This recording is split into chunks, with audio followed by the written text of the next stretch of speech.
Chapter 14. How to Cultivate Joy. Joy as a Practice. Everything this book has established about the neurobiology, psychology, and phenomenology of joy points toward a single practical conclusion. Joy is not something that happens to you if you are lucky enough to have the right circumstances. It is something that can be cultivated, not manufactured or forced, but genuinely grown, tended, made more available and more frequent and more sustainable through specific practices, specific habits of attention, specific ways of engaging with the world that are supported by robust scientific evidence and that are available to anyone willing to apply them. This chapter is about those practices. It is not about performing happiness or adopting a positive mindset regardless of what is actually happening. It is about developing the genuine, embodied, neurobiologically grounded capacity for joy, the capacity to notice joy when it is present, to create conditions in which it arises more readily, and to sustain it more deeply when it comes.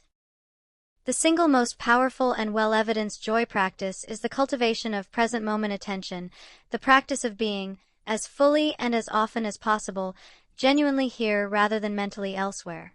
As established in Chapter 8, joy lives in the present moment because joy is the experience of direct, full contact with what is actually happening right now. This is not a statement about optimism or positive thinking. It is a statement about attention. A moment that is fully attended to is almost always more joyful than the same moment half attended to while the mind wanders through its usual catalog of concerns. Mindfulness meditation, in its various forms, from formal sitting practice to open awareness practice to the simple daily practice of returning attention to sensory experience in the midst of ordinary activity, is the most systematically studied method of developing this attentional capacity, and its effects on positive emotional experience are among the best evidenced in all of psychology. Savoring, the practice of prolonged delight. Savoring is the deliberate practice of attending closely to and drawing out a positive experience, staying with it, noticing its details, allowing it to register fully rather than moving through it toward the next thing. It is the conscious counterweight to the pace of modern life, which tends to rush through positive experience in the same way it rushes through everything else. Research by psychologists Fred Bryant and Joseph Veroff, who developed the concept of savoring and the empirical methods for studying it, has consistently found that savoring practices significantly increase the intensity and duration of positive emotional experience associated with a given event, not by changing the event, but by changing the quality of attention brought to it. Savoring takes many forms. It can be as simple as holding a pleasurable experience and attention for a moment longer than you otherwise would, sitting with a beautiful sunset rather than photographing and moving on, tasting the first bite of a meal with full attention before the subsequent bites become automatic, staying in the moment of a good laugh rather than redirecting attention to what comes next. It can involve sharing. Bryant's research finds that sharing positive experiences with others and anticipating sharing them significantly amplifies their joy-generating effect.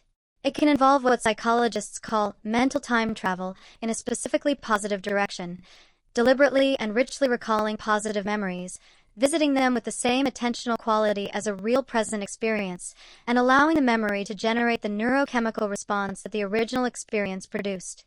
Memory of joy, attended to with care and richness, is itself a joy practice. The science of gratitude. Gratitude is not a moral virtue with a tenuous connection to well-being. It is a neurobiologically precise joy practice that reliably produces measurable improvements in positive affect, relationship quality, sleep, and physical health through mechanisms that are increasingly well understood. The most effective form of gratitude practice, supported by research from Robert Emmons, Martin Seligman, and many others, is not the casual daily listing of things one is grateful for, which tends to become habitual and therefore neurobiologically inert. It is specific, effortful, attended gratitude, the practice of identifying something genuinely good in one's experience and then sitting with it long enough for the emotional response to fully develop, noticing what it feels like to have received this good thing, allowing the warmth of appreciation to register in the body as well as the mind. The neurological mechanism is straightforward. Deliberate gratitude activates the hypothalamus, which regulates many basic physiological functions, including sleep, and produces dopamine release in a way that strengthens the neural circuits associated with noticing and appreciating positive experience. Over time, Regular gratitude practice literally trains the brain to be more attentive to positive aspects of experience, not by ignoring the negative, but by correcting the well-documented negativity bias that leads human brains to register threats and losses more strongly than positive experiences of equal magnitude. Gratitude, practiced regularly and with genuine attention, essentially recalibrates this bias, making joy more accessible not because the world has become rosier, but because the observing system has become more honest about the full range of what is actually present. Play, movement, and creative engagement.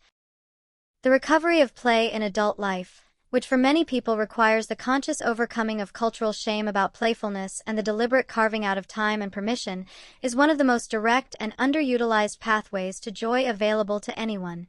Play, as Panksepp's research established, activates a dedicated neural circuit whose function is precisely to generate the social, spontaneous, embodied joy that characterizes children at their most alive and that adults at their most alive know and remember and often yearn for. Play does not require a specific activity. It requires a specific attitude, spontaneity, openness to silliness, the suspension of achievement orientation, the willingness to engage with something for the sheer pleasure of engaging rather than for any external purpose or result.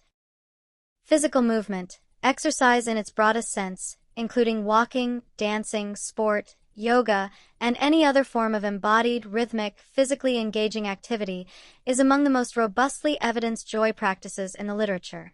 The mechanisms are multiple and complementary. Exercise produces endorphins and endocannabinoids, the neurochemistry of physical joy. It reduces cortisol and inflammatory markers, the neurochemistry of stress. It increases serotonin synthesis and availability, it improves sleep quality, and it provides, in many forms, the dual benefits of physical engagement and social connection. Dance, which combines physical movement with music, rhythm, and social synchrony, is particularly powerful in this regard. It activates the reward system, the social engagement system, the opioid system, and the endocannabinoid system simultaneously in a combination that produces joy states of unusual richness and durability. Awe, generosity, and the permission to receive. The deliberate cultivation of awe, even small awe, the everyday awe available in the face of a complex leaf, a sky in transition, a stranger's act of kindness, the sheer improbability of being alive at all, is a joy practice that is both practically accessible and neurobiologically significant. Awe does not require extraordinary circumstances, though extraordinary circumstances can produce it. It requires a quality of attention that is open enough, present enough, and humble enough to be genuinely surprised and enlarged by what it encounters. This quality of attention can be cultivated, and the regular experience of awe, of being made small and open and connected by the encounter with something that exceeds the usual scale of one's concerns, produces, as Keltner's research documents, significant improvements in generosity, social connection, life satisfaction, and the reduction of self-referential anxiety. Perhaps the most important and least discussed component of joy cultivation is what might be called permission, the inner work of allowing oneself to feel joy without immediately suppressing it out of guilt, unworthiness, superstitious fear that feeling good will be punished, or the cultural conditioning that links serious adulthood with a muting of exuberant positive feeling. Many people, particularly those whose early relational environments were characterized by unpredictability, criticism, or the emotional needs of caregivers that left little room for the child's own experience, carry within them an unconscious prohibition against joy. Something in the system registers joy as dangerous, too conspicuous, too vulnerable, too likely to invite loss or punishment or the jealousy of others. Healing this prohibition, which is, at its core, a regulation problem, a nervous system that learned to contract in the face of positive experience, is genuinely therapeutic work, and it is work that many people need to do before joy practices of any kind can take root.